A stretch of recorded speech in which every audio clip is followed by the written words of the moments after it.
अमरीका का आज से ईरान के खिलाफ फैसला कुन इक़्तिसादी कार्रवाई शुरू करने का ऐलान। अमरीकी वज़ीर ख़ज़ाना स्कॉट बेसेंट का कहना है कि ये किसी दुश्मन के खिलाफ किया जाने वाला अब तक का सबसे बड़ा मुआशी हमला होगा।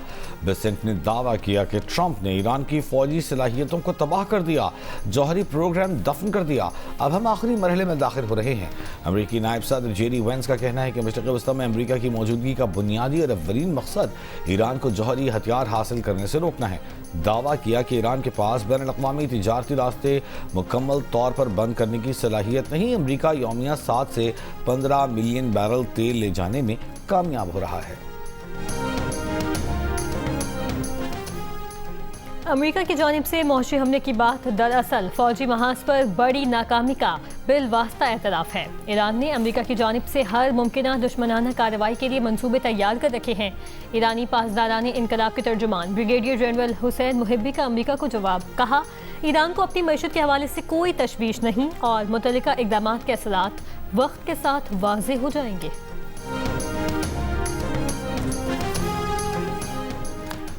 फील्ड मार्शल सैयद आसिम मुनीर आज ईरान का दौरा करेंगे। ईरानी सरकारी मीडिया की तस्दीक, फील्ड मार्शल की ईरान के आला हुक्काम से मुलाकातें होंगी। ईरानी वज़ारत ख़ारजा के तर्जुमान इसमाइल बक़ाई का कहना है कि दौरे का मकसद ईरान और पाकिस्तान के ताल्लुकात को मज़ीद मजबूत बनाना और ख़ित्ते में अमन व इस्तेहकाम के लिए कोशिशों का तसलसल है। इसमाइल बक़ाई का कहना है कि ओमानी वज़ीर ख़ारजा आज ईरान का दौरा करेंगे। ये दौरा दोनों ममालिक के दरमियान आबनाए हुर्मुज़ से मुताल्लिक़ जारी मुशावरत का तसलसल है।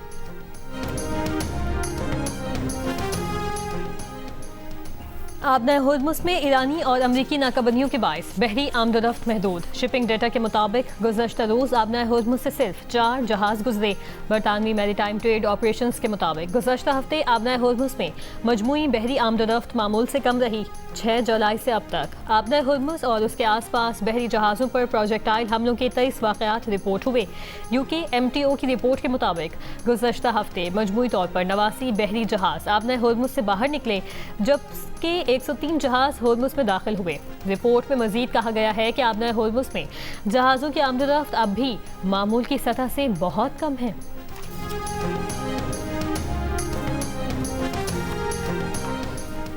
नायब वज़ीर आज़म और वज़ीर ख़ारजा इसहाक़ डार लंदन पहुँच गए। वज़ारत ख़ारजा के मुताबिक इसहाक़ डार 28 अगस्त तक बरतानिया का सरकारी दौरा कर रहे हैं।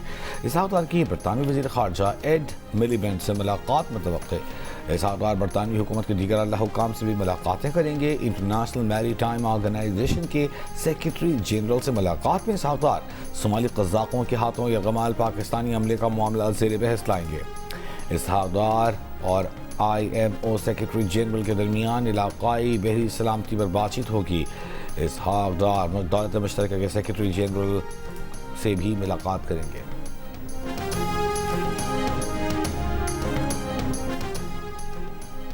चेयरमैन PTI बैरिस्टर गौहर का एक बार फिर बानी PTI के टेस्ट करवाने और उन्हें अस्पताल मुंतकिल करने का मुतालिबा। सुप्रीम कोर्ट के बाहर मीडिया से गुफ्तगू में बैरिस्टर गौहर ने कहा कि उम्मीद है हमारा केस समाअत के लिए मुक़र्रर किया जाएगा। सुप्रीम कोर्ट का हुक्म वाज़ेह था कि एक बोर्ड बनेगा जिसमें बानी की बहन भी शामिल होंगी। सुप्रीम कोर्ट का हुक्मनामा काबिल अमल है, आप उन्हें अस्पताल मुंतकिल कर सकते हैं। उन्होंने कहा सुहेल आफरीदी ने बानी PTI की सेहत से मुतालिक जो बयान दिया वो दुरुस्त है। सुहेल आफरीदी के एक जुमले को लेकर असल मुद्दे से हटा जा रहा है। वज़ीर आला KP बानी के मुंतखब करदा और PTI के हिमायत याफ्ता हैं।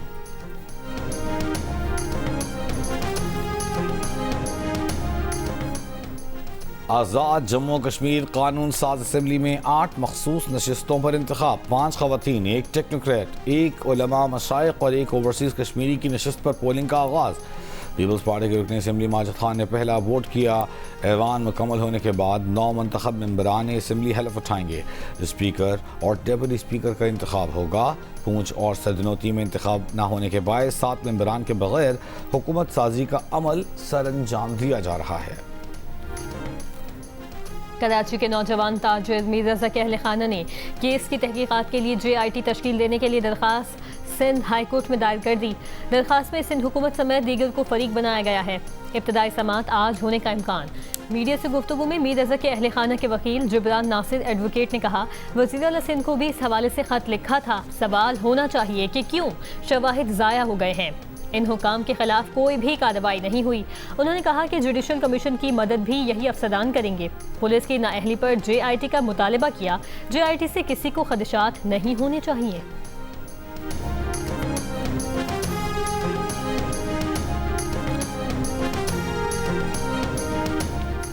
मीर रजा कत्ल केस में रिपोर्ट पेश करने के लिए तफ्तीशी ऑफिसर की मोहलत की दरख्वास्त मंजूर। कराची की अदालत का तफ्तीशी अफसर को 7 सितंबर तक रिपोर्ट जमा कराने का हुक्म। मुद्दई के वकील के सवाल पर कि अब तक पेशरफ्त क्या हुई, तफ्तीशी अफसर ने कहा मीर रजा के मोबाइल फ़ोन और दीगर अशिया की फॉरेंसिक रिपोर्ट आना बाकी है। देखिए, बड़ी समझ से बाहर है कि सिंध पुलिस और सिंध हुकूमत चाहते क्या है इस केस में, क्योंकि एलामिया में तो ये कहते हैं कि जी हम साथ खड़े हैं फैमिली के और हम फैमिली का साथ देना चाहते हैं, मगर एक्शन हर वो होता है जिसमें जिसकी फैमिली मुखालफत कर चुकी है। पहले भी जुडिशल कमीशन बनाने का ऐलान किया, फैमिली ने मुखालफत की तो आपने दूसरी इन्वेस्टिगेशन टीम बना दी। अब एक दफा फिर अब के जब मजिस्ट्रेट के आगे पुलिस रिपोर्ट जमा करवाने वाली है तो आपने फिर जुडिशल इंक्वायरी का ऐलान कर दिया है। और ये बात सामने आ रही है कि जी ऐलान इसलिए किया गया है कि चीफ मिनिस्टर को खत लिखा था, फैमिली ने बिल्कुल लिखा था, मगर क्या उसमें जुडिशल इंक्वायरी का डिमांड की गई थी या फिर JIT की डिमांड की गई थी? तो उन्होंने तो JIT की डिमांड की थी। उस खत को तो CC किया गया था वफाकी इदारों को भी, ताकि वफाकी इदारों में शामिल हो, प्राइम मिनिस्टर को भी। तो वफाकी इदारों को शामिल करके एक JIT बनाने में क्या हर्ज है जो कि फैमिली चाहती है? सीनियर सहाफ़ी और जियो न्यूज़ के प्रोग्राम आज शाहज़ेब खानज़ादा के साथ के मेज़बान। शाहज़ेब खानज़ादा का कहना है कि सिंध हुकूमत मीर रज़ा के ख़ानदान के साथ खड़े होने का बयान देती है, लेकिन हर वो काम करती है जिसकी मुखालिफत मीर रज़ा के घर वाले कर चुके हैं। जो पुलिस सही तरीके से अपना काम नहीं कर सकी, वो जुडिशल कमीशन बनने के बाद कैसे कर लेगी? पुलिस के मुतज़ाद बयानात के बाद ये सवाल पैदा होता है कि पुलिस किस सिमत में तफ्तीश करना चाहती है। अगर पुलिस की 2 तफ्तीशी टीमें नाकाम हो चुकी हैं तो घर वालों के मुतालबे पर विफाकी तहकीकाती इदारों पर मुश्तमिल JIT बनाने के बजाय जुडिशल कमीशन क्यों बनाया जा रहा है?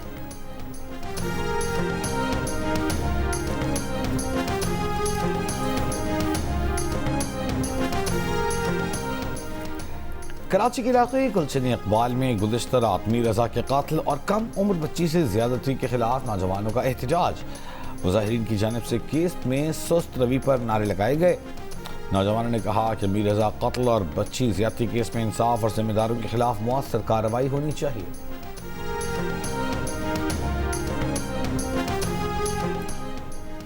रावलपिंडी पुलिस ने हिना जावेद कत्ल केस में गिरफ्तार उनके शौहर फैसल असगर और उनके मुलाजिम का DNA टेस्ट के लिए नमूने ले लिए। मरकजी मुलजिम के वालिद को भी शामिल तफ्तीश करके उनका बयान रिकॉर्ड कर लिया।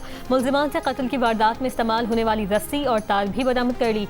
जुडिशल मजिस्ट्रेट की अदालत में हिना जावेद के शौहर फैसल असगर और उनके मुलाजिम की पेशी। अदालत ने 3 रोज़ा जिस्मानी रिमांड पर पुलिस के हवाले कर दिया। पुलिस के मुताबिक मुलजिम ने अपने मुलाजिम जीशान को कत्ल की वारदात में शामिल होने के लिए पैसे दिए थे। घरेलू मुलाजिम ने कत्ल के दौरान मरकजी मुलजिम फैसल की मुआवनत की। हिना जावेद की फंदा लगी लाश घर के वॉशरूम से बरामद हुई थी।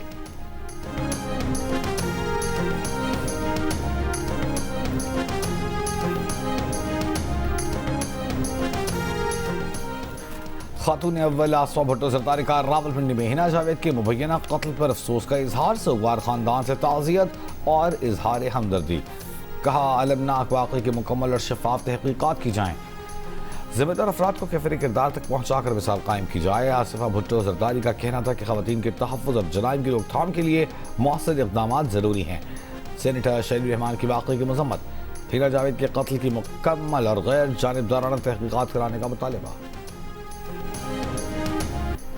पाकिस्तान आइडल का शानदार इख्तिताम, रंग रोशनी और मौसीकी के हसीन इम्तजाज के माहौल में फातेह का ऐलान। फैसलाबाद की हिरा कैसर ने मार्का जीत लिया। जजेस का मुतफ़िक़ा फैसला। हिरा कैसर का कहना है कि कामयाबी वालिदैन और घर वालों की दुआओं के बायस मुमकिन हुई। वो अपने ख्वाब पूरे करेंगी। सुपर फिनाले में सख्त मुकाबला हुआ। आलमी शोहरत याफ्ता गुलकार आतिफ असलम ने भी खुसूसी परफॉर्मेंस दी। कराची और फैसलाबाद के सिनेमा में खुसूसी स्क्रीनिंग का एहतमाम किया गया। मेरे लिए ये छोटी बात नहीं है कि इतने ज़्यादा कंटेस्टेंट्स में से किसी एक ने विनर बनना था और अल्हम्दुलिल्लाह मैं विनर बनी इस शो की, तो मैं बहुत ज़्यादा खुश हूँ, मैं बयान नहीं कर सकती। पाकिस्तान आइडल का टाइटल जीतने वाली हिरा कैसर का घर पहुंचने पर शानदार इस्तकबाल। फूलों की पत्तियां निछावर, ढोल की थाप पर हीरा कैसर के शौहर और अहले खाना के भंगड़े। जियो न्यूज़ से गुफ्तगू में हीरा कैसर के शौहर ने अपनी अहलिया की कामयाबी पर खुशी का इजहार किया। कहा वो अपनी अहलिया को सपोर्ट करते रहेंगे।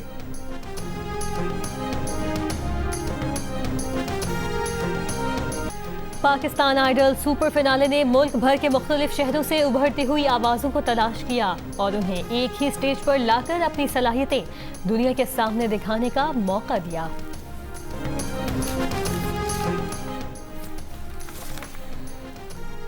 कौमी असम्बली का इजलास आज शाम होगा। शोबे तालीम और वफाकी दारकूमत से मुताल्लिक़ मुतअद्दिद बिल्स कानून साजी के लिए पेश किए जाएंगे। इस्लामाबाद में मेडिकल कॉलेजेस और निजी अस्पतालों की फीस और वाजिबात की मद में भारी रकूम वसूल करने का मामला उठाया जाएगा।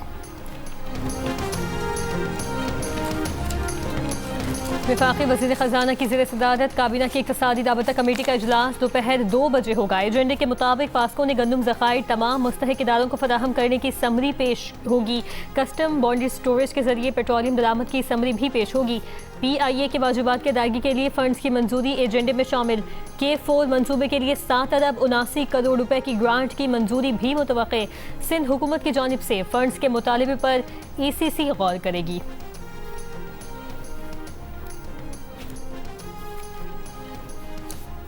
आज दोपहर के बाद शिमाल मशरक़ी बलूचिस्तान, गिलगित बल्तिस्तान, कश्मीर और मलहका पहाड़ी इलाकों के चंद मकामात पर बारिश का इम्कान। महकमा मौसमियात की पेशगोई। दरिया सिंध में कालाबाग पर बदस्तूर दरमियानी दर्जे का सैलाब बरकरार। पानी की आमद 3,98,000 क्यूसेक रिकॉर्ड। चश्मा बैराज, तौसा, गुड्डू, सखर बैराज पर निचले दर्जे के सैलाब। फ्लड फोरकास्टिंग डिवीजन लाहौर के मुताबिक मुल्क के बाकी दरियाओं में सूरत हाल मामूल पर है। वज़ीर आला पंजाब मरियम नवाज ने गुजरांवाला येलो लाइन मास ट्रांजिट की तकमील के लिए मार्च 2027 की डेडलाइन मुक़र्रर कर दी। ब्रीफिंग में बताया गया कि गुजरांवाला और फैसलाबाद मास ट्रांजिट सिस्टम में तकरीबन 5,000 दरख्तों की रीप्लांटेशन की गई। मरियम नवाज की फैसलाबाद और गुजरांवाला मास ट्रांजिट सिस्टम प्रोजेक्ट्स की बरवक्त तकमील की हिदायत। कहा आवाम को दरपेश मुश्किलात का अंदाज़ा है, जल्द अज जल्द काम मुकम्मल किया जाए। शहरियों को मज़ीद तकलीफ नहीं होनी चाहिए। वज़ीर आला खैबर पख्तूनख्वा सुहेल आफरीदी ने कहा है कि सूबे में करप्ट अनासर के लिए कोई जगह नहीं। गुड गवर्नेंस, मेरिट और शफाफियत पर कोई समझौता नहीं किया जा रहा। सुहेल आफरीदी की ज़ेर सदारत इजलास में सरकारी अफसरान व एहलकारों के खिलाफ एहतसाबी कार्रवाइयों पर ब्रीफिंग दी गई। बताया गया अक्टूबर 2025 से अब तक सरकारी अफसरान और एहलकारों के खिलाफ 629 केसेस के फैसले हो चुके। 198 केसेस पर कार्रवाई जारी है। 589 अफसरान और एहलकारों को सजाएं दी गई। सिंध में जख्मी अफराद को फौरी तिब्बी इमदाद की फराहमी के कानून पर आगाही मुहिम का आगाज़। वज़ीर सेहत सिंध डॉक्टर अज़रा अफजल पेचोहू ने कराची में EPI ऑफिस में मुहिम का इफ्तिताह किया। कहा निजी अस्पताल में इलाज महंगा होने पर अखराजात हुकूमत बर्दाश्त करेगी। हादसात में लोग जख्मियों की मदद से गुरेज करते हैं कि पुलिस उन्हें ना पकड़ ले। पुलिस और आवाम में आगाही पैदा करके हादसात में मदद करने का खौफ दूर करना है। पेट्रोलियम लेवी और महंगाई के खिलाफ लाहौर, कराची, पेशावर और जमात इस्लामी के धरने नवे रोज़ में दाखिल। लाहौर में फैसल चौक मॉल रोड पर धरने से खिताब में अमीर जमात इस्लामी हाफिज नईमुर रहमान ने कहा कि हुकूमत पेट्रोल की कीमतों पर कंपनियों को बेजा मार्जिन दे रही है। अवाम परेशान है। ब्यूरोक्रेसी की मुराआत में इजाफा किया जा रहा है। लाहौर समेत पंजाब भर के स्कूलों में गर्मियों की छुट्टियां खत्म। 2.5 माह से जायद अरसा बंद रहने के बाद तालीमी इदारे आज से दोबारा खुल गए। महकमा तालीम की जानिब से जारी नोटिफिकेशन के मुताबिक सिंगल शिफ्ट के स्कूल सुबह 8 बजे लगेंगे और छुट्टी 1:30 बजे होगी।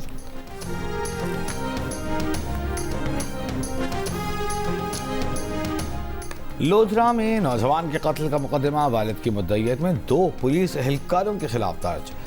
मुकदमे के मुताबिक तलाशी के दौरान मुज़ाहमत पर मुलजिमान ने नौजवान को लात मारकर नहर में फेंका। पुलिस के मुताबिक मुलजिम पुलिस एहलकारों की गिरफ्तारी के लिए छापे मार रहे हैं। मकतूल नौजवान की लाश 30 घंटे बाद रेस्क्यू टीम ने नहर से निकाल ली। हरिपुर में 5 साल की बच्ची 14 रोज से लापता। बच्चे की बाजियाबी के लिए लवाहिकीन और शहरियों का एहतजाज। डीपीओ हरिपुर का दावा है कि वाक़े में मुलव्वस मुल्जिमान को गिरफ्तार किया गया है। बच्चे की तलाश के लिए पुलिस की तफ्तीश दुरुस्त सिमत में आगे बढ़ रही है। बच्चे की बाहिफाजत बाजियाबी के लिए पुलिस टीमें तमाम वसाइल बरूए कार लाएंगी। बच्चे की बाजियाबी की यकीन दहानी पर एहतजाज खत्म कर दिया गया।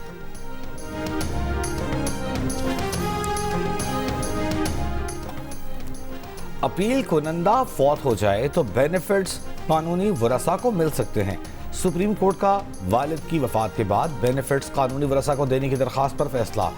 महकमाना प्रमोशन के खिलाफ दायर अपील पर फेडरल सर्विस ट्राइब्यूनल को फैसला करने का हुक्म दे दिया। एफबीआर में अपर डिवीजन क्लर्क के ओहदे पर तैनात अब्दुल हक ने 1995 में तरक्की की लिस्ट से नज़रअंदाज करने पर दरख्वास्त दी। अब्दुल हक के इंतकाल पर फेडरल सर्विस ट्राइब्यूनल ने दरख्वास्त दाखिले दफ्तर कर दी। ईद मिलादुल नबी सल्लल्लाहु अलैहि वसल्लम में 2 दिन रह गए। तैयारियां उरूज पर पहुंच गईं। गली मोहल्ले शहर जगमगा उठे। सड़कों और इमारतों को रोशनियों से सजा दिया गया।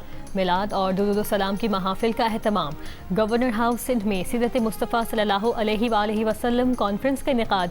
मुख्तलिफ मकातिब फ़िक्र के उलमा समेत मुफ्ती तकी उस्मानी की खुसूसी शिरकत। गज़ा में इसराइली फ़ज़ाई हमलों में 4 साला बच्चे समेत 2 अफराद जाँ बहक, 7 ज़ख्मी। फ़लस्तीनी तिब्बी हुक्काम के मुताबिक एक हमला ज़वायदा और दूसरा नासिरात पनाह गुज़ीन कैंप में हुआ। दूसरी जानिब मकबूसा मगरबी किनारे में इसराइली आबादगार ने मासूर फ़लस्तीनी बुजुर्ग पर धाती सलाख से हमला कर दिया। बुजुर्ग गुज़श्ता साल इसराइली काबज़ीन की फायरिंग से माजूर हुए थे। इसराइली फोर्सेस ने नावल्स के करीब छापे के दौरान 14 साला फ़लस्तीनी लड़के को फायरिंग करके शहीद कर दिया। गजा से उड़ने वाली पतंगों को जंगी हथियार तस्वुर किया जाए। इसराइली वज़ीर दिफा की फौज को हिदायत। इसराइल ने गजा से पतंगों, गुब्बारों और ड्रोन्स इसराइली हुदूद की जानिब भेजे जाने के दावे के बाद हमले तेज करने की धमकी दे दी। इसराइली फौज ने तस्लीम किया कि गजा से आने वाली 4 पतंगों में कोई धमाका खेज या मुश्तबा मवाद नहीं था। हमास ने इसराइली मौक़िफ़ को मज़ीद हमलों का बहाना करार देते हुए कहा है कि बेघर बच्चों की जानिब से उड़ाई जाने वाली पतंगों को जवाज़ बनाकर फ़लस्तीनियों पर हमले की कोशिश की जा रही है। बच्चे मलबे के दरमियान अपनी मासूम बचपन की तलाश में पतंगे उड़ाते हैं।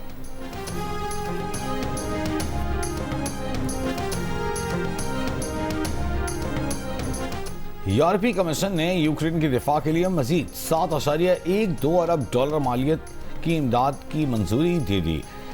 खबर एजेंसी के मुताबिक सदर यूरोपीय कमीशन का कहना है कि यूक्रेन के तहफ़्फ़ुज़ और फ़ज़ाई दिफा में मदद के लिए इक़दाम कर रहे हैं। रूसी हमलों में शिद्दत के पेश नज़र यूरोप यूक्रेन के साथ खड़ा है। यूक्रेन को हर वो चीज़ फराहम करेंगी जिसकी उसे ज़रूरत है। भारतीय बंदरगाह से रवाना होने वाले पानामा परचम बरदार कार्गो जहाज डूब गया। भारतीय हुकाम के मुताबिक जहाज में 24 अफराद सवार थे, जिसमें से 2 चीनी शहरियों को बचा लिया गया। दीगर 22 की तलाश जारी। हुकाम का कहना है कि लापता अफराद में 18 चीनी, 3 म्यांमार और 1 बांग्लादेशी शहरी शामिल है। रेस्क्यू किए गए चीनी शहरियों के मुताबिक 3 रोज कबल बंदरगाह से रवाना होने के बाद जहाज एक जानिब झुका और सिर्फ 8 मिनट में डूब गया। ओशन विनर नामी जहाज भारतीय बंदरगाह से लोहे की खाम धात लेकर चीन जा रहा था। जहाज बंदरगाह से तकरीबन 240 बहरी मील के फासले पर डूबा। लापता अफराद की तलाश के लिए भारतीय बहरिया और कोस्ट गार्ड का सर्च एंड रेस्क्यू ऑपरेशन जारी।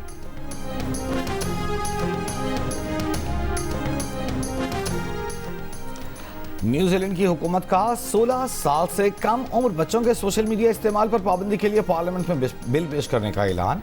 बिल के तहत कवानीन की खिलाफ वर्जी करने वाले सोशल मीडिया प्लेटफॉर्म्स पर उनकी आलमी आमदन का 10% तक जुर्माना आयद किया जा सकेगा, जबकि कंपनियों को सारिफीन की उम्र की तस्दीक के लिए इक़दाम करना होंगे।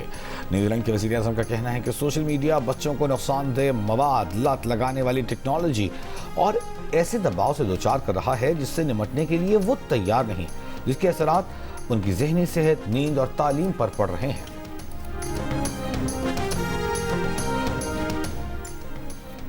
बिलाल यासीन और शबनम बिलाल टेनिस के कई मुल्कों और बैनुल-अक़वामी मुकाबलों में पाकिस्तान की नुमाइंदगी कर चुके हैं। अब उनका बेटा भी उनके नक्शे कदम पर है। ये फैमिली अब एक मुनफरिद एजाज़ भी अपने नाम कर रही है। बिलाल यासीन और शबनम बिलाल का बेटा भी अब एशियन गेम्स में पाकिस्तान की नुमाइंदगी करेगा।